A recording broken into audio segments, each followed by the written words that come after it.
Howling Abyss i Summoner's Rift nie muszę nikomu przedstawiać. Jednak starzy gracze League of Legends pewnie pamiętają, że nie były to jedyne mapy. W tym materiale cofniemy się w przeszłość i opowiem Ci o skasowanych mapach z League of Legends. Ja jestem Przemo z kanału, no nie? I zapraszam. Zacznijmy od mojej ulubionej mapy, czyli od Twisted Tree Line. Była to mapa 3x3 z 2 liniami i dżunglą po środku. Mapa była zaprojektowana jako ta mniejsza od Summoner's Rifta. Co za tym idzie, miała być bardziej dynamiczna i szybsza do ukończenia. W tamtym czasie mecz na Summoner's Riftie mógł trwać nawet godzinę, co było standardem w tamtych czasach. Więc Twisted Tree Line i mecze 20, może 30 minutowe lub szybsze były tu idealną odskocznią. Mapa zachęcała do zabawy, bo nie mieliśmy sztywnych ram Summoner's Riftu, że ta postać ma iść na mida, bo jest magiem, albo że to jest top laner. Tutaj w zasadzie wszystko zależało od naszej kombinacji drużyny, więc tryb sam z siebie zachęcał do eksperymentowania. Mapa była skomponowana w takich mroczniejszych, nocnych paletach barw, przez co była taką przeciwwagą dla zielonego, słonecznego Summoner's Rift. Gracze często wchodzili na ten tryb, gdy potrzebowali odskoczni od taktycznego Summoner's Rift. Tutaj częściej inicjowano starcia między bohaterami i zwykle aż tak bardzo nie dbano o to, by farma się zgadzała. Tryb 3x3 miał być taki bardziej do wychillowania.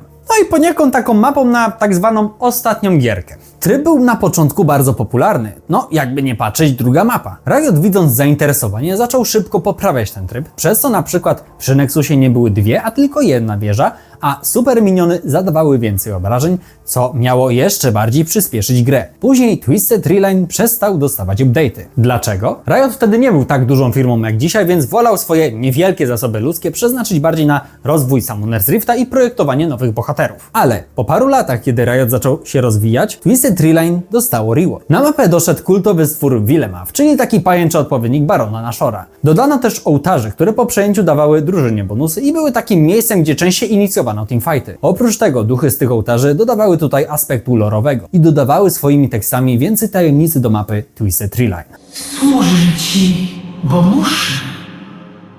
Musisz nas zniszczyć wszystkich. Zapomniał o mnie?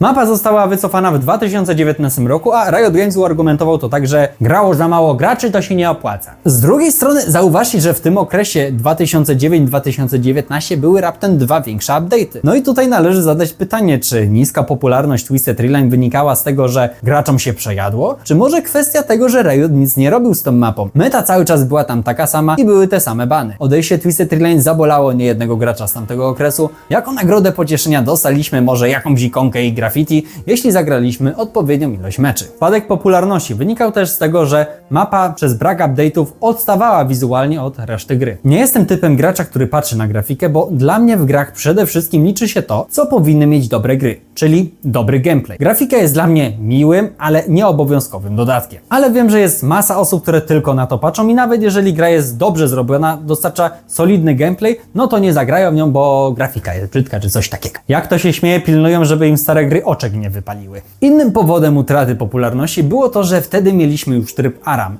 No i tam mecze były dużo bardziej dynamiczne, a samo Howling Abyss graficznie prezentowało się dużo lepiej.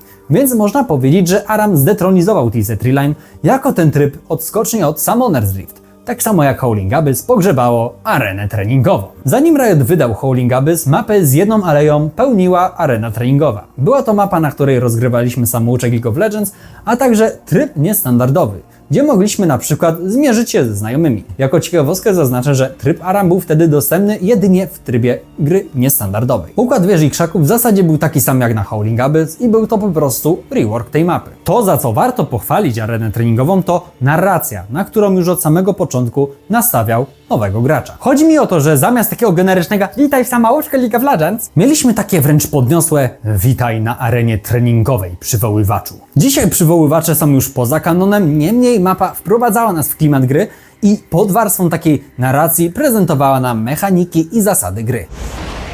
Welcome, Summoner, to the Proving Grounds. The object of League of Legends is to pierce the enemy's defenses and destroy the Nexus located in the heart of their base. In League of Legends, you play the role of a summoner, a powerful and mysterious being that controls the actions of a champion. I tak oto zamiast areny treningowej mamy lodowe Howling Abyss, a mało brakowało, żeby oprócz tego była też ognista mapa z jedną aleją. Kolejnym skasowanym projektem jest Magma Chamber, który jako jedyna z prezentowanych tu map nigdy nie został oddany w ręce graczy. Historia tej mapy jest o tyle niezwykła, że początkowo miała być, uwaga, mapą 10×10. Miała być dużo większym Summoner's Riftem i ogólnie opływała taką megalomanią. Motywem przewodnim miała być tytułowa magma i ogólnie ogniste klimaty. Rioterzy mieli z tą mapą ogromny problem pod kątem optymalizacji. W końcu musieli tam pomieścić aż 20 graczy, a mapa miała być dużo większa niż właśnie Summoner's Rift. Niestety nie znamy, jak wielki w porównaniu do Rifta miał być Magma Chamber. O pracach nad mapą dowiedzieliśmy się z nieistniejącego już forum League of Legends. Później przez długie lata jakby projekt był w zawieszeniu, a wrócił on do nas jako tryb z jedną aleją. A dokładniej został on oddany w ręce uczestników turnieju All-Star w 2013 roku. Wtedy zobaczyliśmy mapę Magma Chamber, ale nie jako to, co do tej pory nam prezentowano. Teraz prezentowała nam się mapa z jedną aleją, tak samo jak arena treningowa lub Howling Abyss, ale co ciekawe, były też pomysły o wprowadzeniu rankedów 1×1 właśnie na Magma Chamber. Po zakończeniu All-Star Riot mówił, że mapa zostanie oddana w ręce graczy przed rozpoczęciem 4. sezonu. Ale jak historia pokazała, nigdy tej mapy nie dostaliśmy.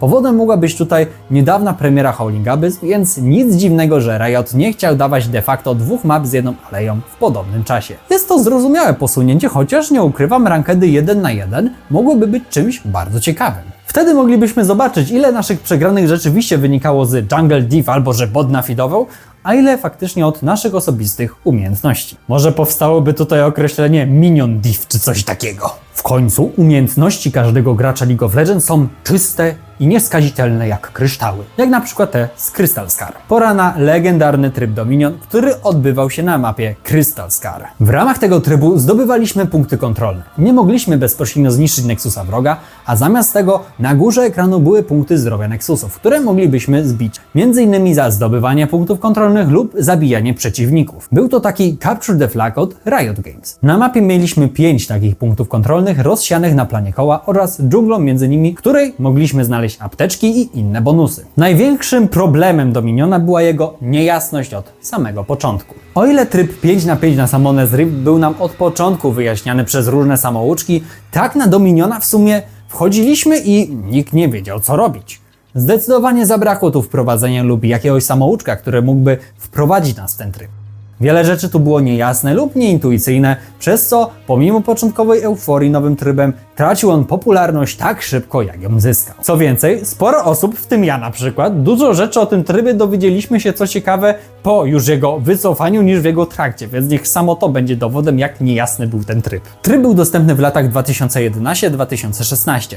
Dla porównania, Twisted Treeline był w grze w latach 2009-2019, więc jak widać, Dominion nie dość, że później zaczął niż tryb 3×3, to jeszcze skończył dużo wcześniej. Niska popularność trybu i brak update'ów doprowadziły do jego śmierci. Mieliśmy krótki comeback podczas jednego z ciekawszych eventów w lidze, czyli Wyniesienia, gdzie po środku mapy mieliśmy Zerata jako bossa do pokonania, o którego walczyły obie drużyny, a w zasadzie o jego potężne buffy, dzięki którym gracz, który last hitował Zerata, stawał się wyniesiony i każda zabita przez niego postać odejmowała więcej punktów wrogiemu Nexusowi. Czy dało się to w ogóle zrobić dobrze? W końcu takie tryby jak Capture the Flag, jakim niewątpliwie był Dominion, bardziej kojarzy nam się z chociażby strzelankami, jak Star Wars Battlefront, Team Fortress lub Overwatch. Czy ten popularny tryb z innych gatunków gier mógł się sprawdzić w mobie? Tak, ale udało się to innej grze. W Heroes of the Storm jest mapa o nazwie Wieże Zagłady, która sobie sporo podbiera z Dominiona, w tym, że tutaj ktoś pomyślał i zrobił to dobrze. Tam obrażenia wrogim Nexusom możemy zadawać poprzez zdobywanie ołtarzy, które pojawiają się raz na jakiś czas. To, ile zada on obrażeń, zależy od tego, ile kontrolujemy fortów. Forty są takim odpowiednikiem wież z LoL'a i normalnie po zniszczeniu fortu on powinien zniknąć. Jednak na tej mapie, nazwijmy to, zdobywamy nad nim kontrolę, tak samo jak zdobywaliśmy te ołtarze z Crystal Scar. Z tym, że o ile na Crystal Scar często tak ganialiśmy się w kółko bez ładu i składu, tak tutaj, przez to, że te ołtarze pojawiały się tylko raz na jakiś czas, no to wszyscy wokół nich biegali, byleby tylko zdobyć z nich ostrzał. Ogólnie wszystko tutaj było jakieś takie jaśniejsze, bardziej transparentne i logiczne, czego nie mogę powiedzieć o Dominionie. Jeśli ktoś z Was chciałby dziś spróbować zagrać w coś jak najbardziej zbliżonego do Dominiona, to polecam spróbować Hotsa na tej mapie.